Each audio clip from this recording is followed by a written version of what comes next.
प्रधानमंत्री नरेंद्र मोदी ने आज देशवासियों को एक बड़ी सौगात दी है गंगा एक्सप्रेसवे के रूप में। गंगा एक्सप्रेसवे जो है वो अगर देखा जाए तो प्रयागराज से मेरठ तक का जो सफ़र होगा वो कहीं ना कहीं आसान होगा। हमारे साथ कुछ लोग हैं, उनसे बात करते हैं।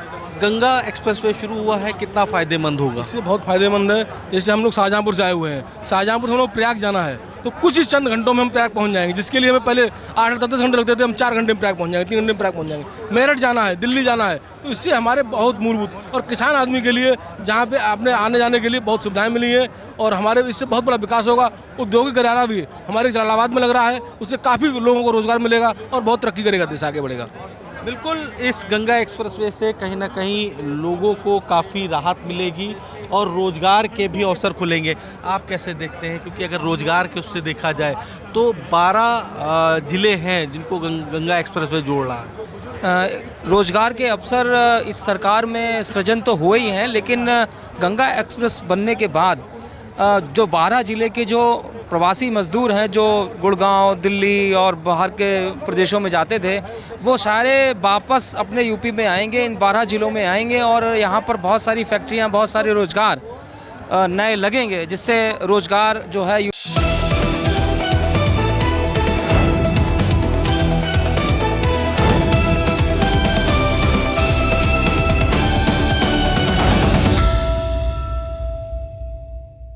डॉक्टर बाबा भीमराव अंबेडकर यूनिवर्सिटी में हंगामा देखने को मिल रहा है और ये हंगामा इसलिए हो रहा है कि छात्रों का आरोप है कैंटीन में खाना नहीं मिलता सही, और खाना जो मिलता है वो दूषित खाना होता है, जिससे बच्चे बीमार हो रहे हैं और एक बच्चे की मौत की भी खबर है और इसको लेकर के लगातार प्रोसेस देखने को मिल रहा है। कल देर रात तक हंगामा देखने को मिला यूनिवर्सिटी में, लेकिन आज की बात करें तो आप देखिए यहाँ पर साफ तौर पर यूनिवर्सिटी के कैंपस के दौरान यहाँ पर जो है कुलपति आवास के ठीक सामने जो छात्र हैं वो धरने पर बैठे हुए हैं। पोस्टर की तस्वीर आप देखेंगे तो हॉस्टल में हो रहे छात्राओं की मौत का जिम्मेदार कौन, मृतक छात्रा को न्याय दो, और इस तरह के तमाम जो पोस्टर हैं वो देखने को मिलेंगे। और एक पन्नी डाल करके ये छात्र यहाँ पर रह रहे हैं। इससे पहले छात्रों ने आंदोलन भी किया था। क्या मामला है, क्यों आप लोग धरने पे बैठ रहे हैं? लगातार हॉस्टलों में गंदा खाना दिया जा रहा है, जिसमें लगातार कीड़े मकोड़े निकल रहे हैं, जिसके खाने के वजह से एक लड़की लगातार बीमार रह रही थी और उसकी मृत्यु हो गई कल। और ये घटना एक कोई पहली घटना नहीं है, लगातार लड़कियों से लेकर लड़कों की तबीयत खराब रहती है क्योंकि यहाँ के खराब खाने की वजह से। और यहाँ सिर्फ हॉस्टल में ही नहीं, हर डिपार्टमेंट में, लाइब्रेरी में कहीं भी शुद्ध पीने का पानी तक नहीं मुहैया कराया जाता है बीसी के द्वारा। और जब छात्र मांग उठाते हैं तो उन्हें रिपेयर बस करवा दिया जाता है और फिर उसके 5 दिन बाद फिर वही स्थिति हो जाती है। मतलब पूरे बीसी से लेकर के डीएसडब्ल्यू को कोई शुद्ध तक नहीं है कि छात्र किस हालात में जी रहे हैं। ये जो छात्रा अनामिका की बात आ रही है तो इसको क्या दिक्कत थी, कब इसको हॉस्पिटल एडमिट कराया, कब इसकी मौत होगी, और आप लोगों को क्या कारण लगता है कि इसकी मौत के पीछे क्या कारण है? हमें यही कारण लगता है कि एक तो लंबे समय से वो मेस का खाना खा रही थी और लगातार लड़कियों ने, लड़कों ने कई बार मेस का कंप्लेन किया। उस यशोधरा हॉस्टल में कई बार कीड़े निकलने की शिकायत भी आई है और बीसी साहब के सामने पिछले ही महीने कंप्लेन भी गया था, लेकिन उसके बाद भी कोई भी कार्रवाई नहीं की गई। इसके कारण से लगातार हेल्थ डाउन होने के कारण उसके लीवर इन्फेक्शन होता है, उसके बाद उसकी मृत्यु होती है। तो आप लोग आज यहाँ पर बैठे हुए बीसी के आवास के सामने, तो क्या मांग आपकी है? प्रमुख मांगों को लेकर के बैठे, क्या बीसी से बात हुई है? जो यूनिवर्सिटी प्रबंधक प्रशासन के लोग हैं उनसे बातचीत हुई है? अभी प्रशासन के लोग बातचीत करने के लिए नहीं आए हैं और हमारी मांगे ये हैं कि सबसे पहले जो मेस कॉन्ट्रैक्टर है उसको बैन किया जाए यहाँ से। दूसरी चीज़ कि डीएसडब्ल्यू इन सब के लिए जिम्मेदार होते हैं कि मेस में किस तरह का खाना मिल रहा है, गर्ल्स हॉस्टल में किस तरह की फैसिलिटी मिल रही है, इसकी जिम्मेदारी डीएसडब्ल्यू को होती है। तो डीएसडब्ल्यू सबसे पहले इस्तीफा दे और बीसी भी इस्तीफा दे यहाँ से। बीसी रजिस्ट्रार सब। हमारी मांग है बीसी रजिस्ट्रार और जो यहाँ पे डीएसडब्ल्यू है, तीनों लोग इस्तीफा दे। यशोधरा वार्डन को ऊपर खिलाफ जो है एफआईआर होना चाहिए। यानी कि आपकी जानकारी में होते हुए छात्रा की मृत्यु कैसे हो जाती है? अब बताइए, 1 महीना पहले जो है यहाँ पे 50 लड़कियां लगभग जो खाने की तस्वीरें आई थी जिस पर आप लोगों ने तस्वीरें पोस्ट किया था, उस पर दिख रहा था कि कीड़े खाने में मिल रहे थे, तो क्या ये इससे पहले भी ऐसी घटनाएं हो चुकी हैं? इससे पहले कई बार घटनाएं हो चुकी हैं, डेली होती हैं। जो छात्राएं वहाँ पे बोल नहीं पाती, अभी वहाँ पे छात्रों को पुलिस बैठा दी गई है। यहाँ पे कोई बीसी बात करने, बीसी वहाँ पे अंदर बात करने गए, उनको दबाया जा रहा है, उनकी आवाज को हमेशा दबाया जाता है। यानी हम लोग यहाँ छात्र बैठे तो यानी छात्रों को एफआईआर कराया जाता है, आरोप लगा दिया जाता है कि आप यहाँ छात्रा मर गई, किसी को मतलब ही नहीं, कोई अभी तक बीसी नहीं है, बता रहे बीसी बाहर है। रात को बताया था वीसी बाहर, जबकि वीसी यूनिवर्सिटी में होते हैं। और लोग भी बैठे छात्राएं हैं। आप लोग धरने पे बैठी हुई है, क्या प्रमुख मांग क्या है? हमारी भी मांग यही है कि जो पीड़िता है उनको न्याय दिया जाए। जैसे कि हमारी डिमांड है कि उनको एक सरकारी नौकरी जाए और कुछ मुआवजा भी दिया जाए, ताकि उनको फैमिली में थोड़ा सपोर्ट मिले। क्या लगता है आपकी जो साथी छात्रा थी क्या उस खाना जो यूनिवर्सिटी में कैंपस में मिलता था, उस खाने के कारण वो बीमार हुई, उसके बाद उसकी मौत हुई? हाँ, ये वो डॉर्मेट्री में रहती थी और यशोधरा हॉस्टल में खाना खाती थी और वो फर्स्ट ईयर की स्टूडेंट ही है। अभी वो आईबीएस डिपार्टमेंट की थी। उसके बाद उसको फूड पॉइजनिंग हुआ, उसके बाद उसको एडमिट किया गया। एडमिट करने के बाद कल पता चला कि उनकी डेथ हो गई है और वो हमारे बीच अब नहीं है। इसको लेकर के जब आप लोगों ने शिकायत की तो क्या प्रशासन ने सुना नहीं शिकायत को, क्या कह रहे हैं? एप्लीकेशन तो वगैरह हम हमेशा लिखते हैं कि हमारे मतलब मेस में खाना अच्छा मिल नहीं रहा है, लेकिन एप्लीकेशन बस हम लिखते जाए तो कोई सुनवाई हो नहीं रही थी। अब मांगते हैं कि 50% बच्चों की साइन होनी चाहिए। हमारे मेजॉरिटी होने के बाद भी हमारे साइन वहाँ पे करने के बाद भी प्रॉपर सबसे परमिशन लेके हम साइन करते हैं, स्टेप बाय स्टेप सारे प्रोसीजर फॉलो करते हैं, लेकिन कोई एक्शन नहीं लिया जाता है। वहाँ पे जो मेस के स्टाफ्स हैं उनके सर पे ना तो कैप होती है। वो अगर उनसे लड़कियाँ एक्स्ट्रा खाना मांगती है तो वो कहते हैं कि अगर खाना जो है जैसे रोटियाँ एक टाइम के बाद वो टाइट हो जा रही है इतनी गर्मी में, वो कहते हैं जो जैसा मिल रहा है वैसा खाइए आप। उनका ये बिहेवियर है। और हमारी जो वार्डन मैट्रन है वो अपना अलग से बना के खा रही, वो हमारे साथ क्यों नहीं खा रही हैं? वार्डन अलग से करते हैं। वार्डन तो रहती नहीं, मैट्रन हमारे साथ हॉस्टल में रहती हैं, वो हमारे साथ मेस में खाना नहीं खाती हैं। तो आप लोगों ने इसकी शिकायत प्रशासन से की? कल से आप लोग धरने पे बैठे हुए हैं, तो किसी से कोई बात हुई, कोई आया यूनिवर्सिटी की तरफ से? वीसी यहाँ जो है यूनिवर्सिटी में थे, वो बाद में कहीं चले गए। हमसे बताया गया कि वो दिल्ली गए हैं, लेकिन वो थे। सबसे पहले तो हमसे ये बोला गया कि अभी वीसी 10 मिनट में आएंगे। हम जब यहाँ पर आए और हमने प्रोटेस्ट स्टार्ट किया, उसके बाद हमें ये बताया जाता है कि वीसी तो दिल्ली चले गए हैं। जबकि आप बताइए, उनका रूम में एसी ऑन है, सब कुछ ऑन है, तो फिर वो अपना ये सब ऑन करके कैसे दिल्ली जा सकते हैं अचानक? कल जब रात को जो हंगामा हुआ था तो खबरें आ रही थी कि जो कैंटीन में खाना है वो ठीक नहीं मिल रहा है, उसमें जो कीड़े हैं वो मिल रहे हैं। क्या ये समस्या को लेकर के जो आप लोगों ने प्रोटेस्ट है वो शुरू किया था? 2 समस्याएं थी। ये एक मेन समस्या थी, दूसरी समस्या थी जस्टिस फॉर अनामिका। अनामिका हमारी बहन, उसने भी हर किसी की सेम इम्यूनिटी नहीं होती है, उसको फूड पॉइजनिंग हुई, इसीलिए उसने अपनी जान तक दे दी। और उसके जिम्मेदार कौन है? यही यूनिवर्सिटी प्रशासन।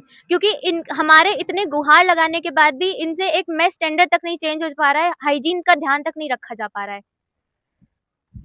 तो बिल्कुल देखिए, साफ तौर पे बात करें तो जिस तरीके से यूनिवर्सिटी के कैंपस में ये धरने पर छात्राएं बैठे हुए हैं, इनका साफ कहना है कि जो इस यूनिवर्सिटी का मेस है उसमें खाना ठीक नहीं मिल रहा है, जिस कारण फूड पॉइजनिंग का शिकार छात्राएं हो रही हैं। इसको लेकर के इनका ये भी आरोप है कि जो अनामिका छात्र की मौत हुई है वो भी फूड पॉइजनिंग से हुई है। इसको लेकर के ये वीसी से मिलना चाहते हैं, लेकिन वीसी मिल नहीं रहे हैं। आप देखेंगे तो तस्वीरों में कि वीसी के जो आवास है उसके ठीक बाहर फोर्स जो है वो लगाई गई है। तो क्योंकि छात्र जो है वो काफी संख्या में कल देर रात से ही जुटना शुरू हो गए थे, उसके बाद से यहाँ पर काफी संख्या में पुलिस फोर्स लगाई गई है। लेकिन छात्रों की यही मांग है, जब तक कार्रवाई नहीं होगी तब तक वो धरने पर डटे रहेंगे।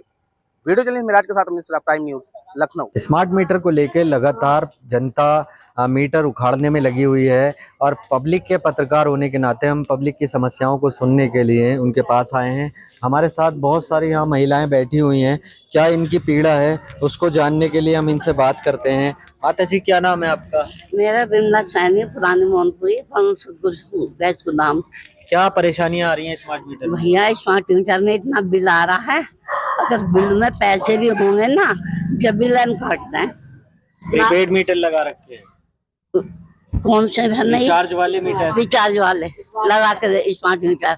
हमने मना करी, फिर नु कहने लगे 7,000 रुपए लगेंगे, फिर अगर तुमने नहीं लगाए जबरदस्ती लगा के गए। अब क्या स्थिति है? मीटर में बिल कितना आ रहा है, कितने का रिचार्ज करते हैं? बिल तो भैया पता ही नहीं है ना कितना आ जाए, कितने का रिचार्ज कर दें। एक महीने में हम 15-16 हजार रुपए कर दे जमा। तो हमारे साथ यहाँ के स्थानीय पार्षद भी हैं, पार्षद जी से बात कर लेते हैं। उत्तम जी, जिस तरीके से हमने देखा है एक बड़ा आंदोलन आपने छेड़ा है स्मार्ट मीटर को लेकर और मीटर उखाड़ कर भी फेंक दिए गए हैं, क्या वजह रही है इनकी? देखो, क्षेत्र के अंदर क्षेत्र की जनता ने हम लोगों को चुना है। अगर उनकी वो आज की डेट समय में परेशान है, अगर उनकी परेशानी में अगर हम ही उनके साथ नहीं खड़े होंगे तो उनका हम लोगों पर विश्वास उठ जाएगा। और आप देख रहे होंगे पूरे देश भर के अंदर ये अभियान चल रहा है, जगह जगह लोग परेशान है स्मार्ट मीटर के कारण। ये लोग क्या है, ये डेली बेसिस कमाने वाले लोग हैं। पहले इन लोगों को पता रहता था कि हमारे यहाँ पर 1 से 5 तारीख के बिल में बीच में बिल आता है और 1500 2000 का जो इनका 700 800 जिनका जिस हिसाब से बिल आता था वो आता था, तो ये उतने पैसों का इंतजाम पहले से करके रखते थे। लेकिन जब से प्रीपेड मीटर लगा के गए, इनके आए दिन हर 5-7 दिन में लाइट कट जाती है। फिर रिचार्ज करने के लिए कैफे वाले के पास रिचार्ज कराने के लिए उसे भी एक्स्ट्रा पैसे देते रिचार्ज करने के। फिर पता लगता है आज रिचार्ज कर गए, 2 दिन बाद इनके फिर वो माइनस में दिखाकर तीसरे दिन फिर बिल कट जाती है। इससे क्षेत्र में सब लोग परेशान है, क्योंकि गर्मी का माहौल है, बिना लाइट के कोई रह नहीं सकता। तो इस कारण इन लोगों ने ये कल इनको मजबूरी में आके कदम उठाना पड़ा। इन्होंने स्मार्ट मीटर जो प्रीपेड मीटर थे उन्हें उखाड़कर बिजली घर में जाकर जमा कर दिए।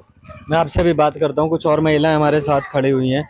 माता जी, क्या परेशानियां आ रही हैं इस मीटर को लेके, जबकि सरकार कह रही है कि स्मार्ट मीटर से स्मार्ट बिजली मिलेगी आपको? नहीं भैया, बिल कहाँ तक दे में हम बताओ, बिल कहाँ तक दे में? हमारे बस की तो बिल देना नहीं, रोज कमाना रोज का खाना है। अब हम बिल वहाँ देंगे क्या गैस वाले को दे में? किस किस को देंगे पैसे हम बताओ आप? छोटे छोटे हमारे बालक हैं, बालकों को पढ़ाए लिखाए क्या गैस को दे क्या सरकार को भरा? हम किसको भरेंगे बताओ आप? अब मीटर उखाड़ दिए तो बिजली गायब, बिजली गायब, आया नहीं, कुछ नहीं, कोई नहीं आया, कोई सुनवाई नहीं, किसी की भी कोई सुनवाई ये नहीं कर रहा, किसी ने आकर ये नहीं देखा। अब भाई ये आए थे लोग देख के तो हमें। अभी कुछ और महिला हमारे साथ हैं। मैडम, क्या नाम है आपका? रीना जी, क्या समस्याएं आ रही हैं स्मार्ट मीटर से? गीता नाम है। गीता जी, क्या समस्या है? एक तो बिजली के बिल बहुत महंगे आ रहे हैं, हर 15 दिन में, हर 10 दिन में रिचार्ज करवाना पड़ता है बिल। हमारा 1500 रुपए का आता था बिल, अब 2000 रुपए करवाए, 10 दिन चले नहीं है वे 2000 बिल, फिर बिल बत्ती कट गई। तो इस हिसाब से तो तकरीबन 7-8 हजार रुपए का जी बिल्कुल, इतने का ही वो करवाना पड़ रहा है हर महीने का। और कहाँ तक भरेंगे बिल भी, अकेला कमाने वाले घर में। आप क्या कहना चाहेंगे? हम भी ये कह रहे हैं जी, बताओ अभी 400 रुपए क्या एक दिन में खत्म हो? 400 रुपए एक दिन पहले करे, उससे 200 पहले करे, 1500 एक करे, 2800 रुपए एक करे, इतने इतने बिल आएंगे तो कहाँ से करेंगे? आदमी नहीं, कुछ नहीं, बच्चों को कहाँ से पालन पोषण? सरकार सुन नहीं रही है? कोई नहीं सुनता, कोई नहीं आया, किसी ने आगे गर्मी मर रही है, क्या हो रहा है क्या नहीं हो रहा। माता जी, आप भी गर्मी से बेहाल नजर आ रही हैं। रात से यो टाइम आया, गर्मी में मर रहे हैं बच्चे भी, हम भी परेशान। और बताओ कि कहाँ तक कितना बिल करें, कैसे करें बताओ तुम? हम तो बहुत परेशान आ रहे हैं इतने। तो आप समस्याएं सुन रही हैं, काफी महिलाएं यहाँ पर इकट्ठी हैं, उनसे भी हम बात कर लेते हैं। स्मार्ट मीटर को लेके क्या समस्याओं का सामना आपको करना पड़ा? सर, रिचार्ज करना पड़ा है बार बार, कितनी बार रिचार्ज करें? महीने में 2 बार 3 बार, कोई लिमिट तो होगी, इतनी बार रिचार्ज करना है हमें जो हमारा पूरा महीना चल जाए। अभी 10 दिन नहीं हुए हैं। 7 रुपए की या 6 रुपए की यूनिट बताते हैं, इस हिसाब से जो आप बता रहे हैं तो ये तो बिल हजारों में। सर, अगर 7 रुपए यूनिट है तो आप मुझे बताइए, अभी 20 तारीख को 2500 रुपए जमा करे थे, अब उसमें 400 रुपए है, तो फिर किस हिसाब से कट रहे पैसे? किस हिसाब से कट रहे हैं? इतना बैलेंस कहाँ गया हमारा? तो ये एक नीति कह सकते हैं आपके बिजली विभाग की के पैसे उगाई का? बिल्कुल सर, यही कहेंगे हम तो कि पैसे उगाए जा रहे हैं, जबरदस्ती का सौदा हमसे ये कह के लगवाया गया।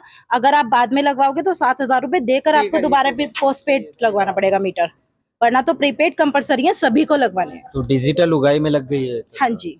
आप देख रहे हैं बच्चों की पढ़ाई का भी और बाकी जो जरूरी काम है, छोटे छोटे घर हैं अंदर बिना लाइट के, ऐसे बहुत ज्यादा हमारी सबकी स्टडी का बहुत लॉस हो रहा है। पूरी रात यहाँ पर लाइट नहीं आती है, पूरी रात हम लोग परेशान रहते हैं। तो आप बताइए हम स्टडीज कब करें? ना ही कोई कंसर्न था, ना ही कुछ था। बताइए आपने कैसे मीटर्स चेंज किए? ठीक है, आपने मीटर्स चेंज कर दिए, उसके ऊपर आपका कोई सोल्यूशन नहीं है।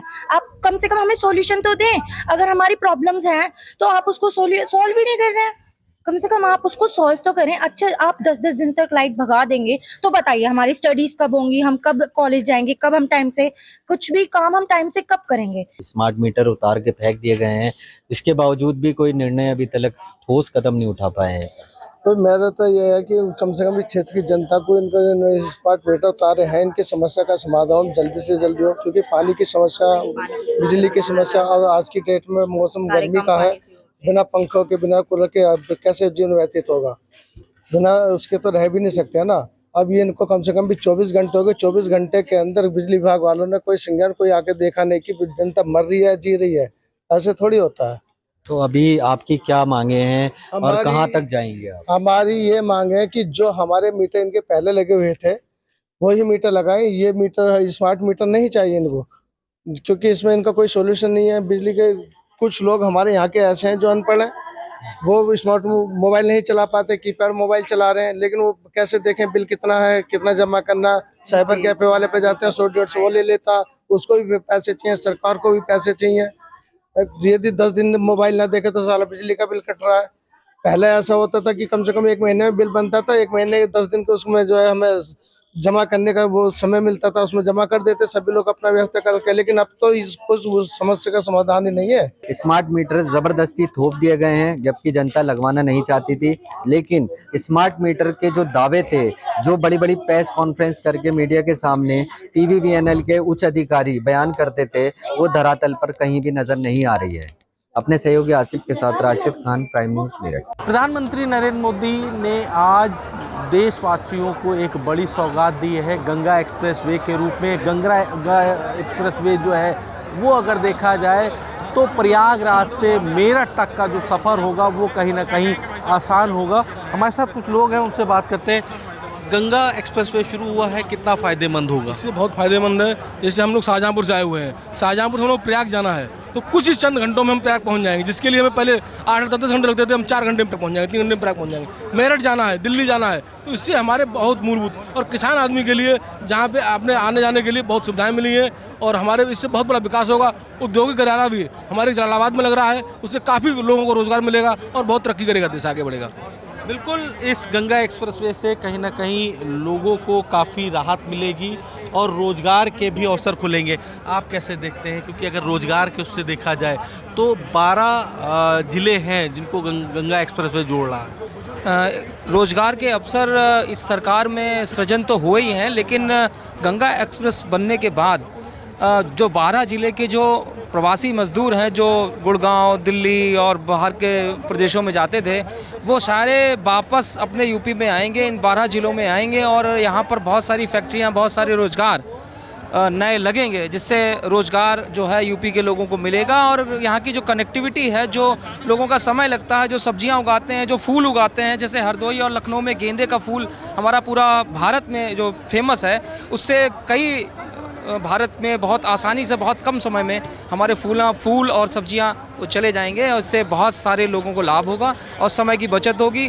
बहुत सारे हमारा आस्था माँ गंगा में है, तो संगम के लिए हम लोग जाते हैं। हमारे यहाँ कोई भी मुंडन होता है बच्चे का, या संस्कार होता है, या अंतिम संस्कार होता है, उसकी अस्थियां प्रवाहित करने के लिए हम इलाहाबाद जाते हैं, तो हमें बहुत परेशानियां होती थी, बस बदलनी पड़ती थी, ट्रेन जो है लखनऊ के आगे छोटी लाइन हो जाती थी, वो बहुत टाइम लेती थी, पूरी रात लग जाता था इलाहाबाद को संगम पहुंचने में। लेकिन अब जो है इस एक्सप्रेस वे से बहुत जल्दी 2-3 घंटे में हम संगम पर पहुँच वहाँ स्नान कर अपने रात में अपने घर पर वापस आ सकते हैं। इसका लाभ हमें सब लोगों को मिलेगा। बिल्कुल, इसका लाभ सभी लोगों को मिलेगा, क्योंकि अगर देखा जाए जो दूरी है वो दूरी कम हो गई, समय की बचत हो गई। किसानों के लिए कितना फ़ायदेमंद ये रहेगा? ये सौभाग्य की बात तो है ही किसानों के लिए। किसानों की फसल का उचित मुआवजा जो लोग उनको नहीं मिल पा रहा था, जो उनको उचित मूल्य मिलने चाहिए थी, जिस दर पे उनकी फसल जानी चाहिए थी, क्योंकि वहाँ सीमित जहाँ मंडियों तक उनको पहुँचाना था, वहाँ तक इस साधनों की वजह के अभाव की वजह से नहीं पहुँचा पाते थे और सस्ते दामों में अपनी फसल को बेचने को मजबूर थे। आज वो उन किसानों के लिए खुशहाली का एक माध्यम बना है ये गंगा एक्सप्रेस वे। और हम तो ये कहते हैं किसानों के लिए नहीं, नौनिहालों के लिए और औद्योगिक क्षेत्र के लिए और यहाँ के लोगों के लिए, रोजगार के लिए सबसे बड़ा केंद्र बन के उभरेगा गंगा एक्सप्रेस वे। हम तो कहते हैं गंगा मैया की जय और उत्तर प्रदेश का भला इसी गंगा एक्सप्रेस से होने वाला है। 600 किलोमीटर का करीब गंगा एक्सप्रेस वे है, ये किसानों के लिए कितना फ़ायदेमंद होगा या जो व्यापारी हैं उनके लिए कितना फ़ायदेमंद होगा? किसानों के लिए फ़ायदेमंद इसलिए होगा, किसानों को हरी सब्जियाँ हैं, कुछ सब्जियाँ जो हमें दूरी ले जाने के बाद कम समय लगेगा, कम समय पहुँचेंगी वहाँ, तो उनको फसल का लाभ भी मिलेगा, अच्छा पैसा मिलेगा, कम समय पहुँचे, नुकसान नहीं होगा, नुकसान रहित। और काफ़ी जो कुछ चीज़ें इधर पूरब में होती हैं, पश्चिम नहीं होती हैं, जैसे गेंदे खेती है हमारी तरफ, आलू क्षेत्र है हमारा, इसे दूर पहुँचाने में कम समय लगेगा, उसमें लाभ रहेगा, किसानों को अच्छा फ़ायदा होगा इसमें। पिछली सरकारों में, जैसे प्रधानमंत्री नरेंद्र मोदी जी कह रहे थे, पिछली सरकारों में खाली पत्थर लग जाते थे, इस पिछली सरकारों में, इस सरकार में शिलान्यास भी करते हैं और लोकार्पण भी करते हैं, शिलान्यास भी करते हैं, लोकार्पण भी करते हैं। ये नया भारत है। बिल्कुल, ये नया भारत है। डबल इंजन की सरकार में बाकायदा शिलान्यास भी होता है, लोकार्पण भी होता है। मात्र अगर देखा जाए तो जिस तरीके से गंगा एक्सप्रेसवे की जो शुरुआत हुई है, मात्र 4 सालों में इस गंगा एक्सप्रेसवे को आज उत्तर प्रदेश क्या देश के लिए समर्पित कर दिया है देश के प्रधानमंत्री नरेंद्र मोदी ने। हालांकि इस दौरान अगर देखा जाए तो जिस तरीके से गंगा एक्सप्रेसवे पर जो कनेक्टिविटी है, जो डाइवर्जन है, तो उनके बारे में भी देश के प्रधानमंत्री नरेंद्र मोदी ने कहा है। हालांकि इस गंगा एक्सप्रेसवे से कहीं ना कहीं उत्तर प्रदेश हो या देश के वासियों सभी को लाभ मिलेगा और गंगा एक्सप्रेसवे पर जब लोग सफ़र करेंगे तो कहीं ना कहीं उस सफ़र में भी समय बचता दिखाई देगा। हरदोई से कैमरा पर्सन मिराज के साथ आशीष कुमार वर्मा, प्राइम न्यूज़।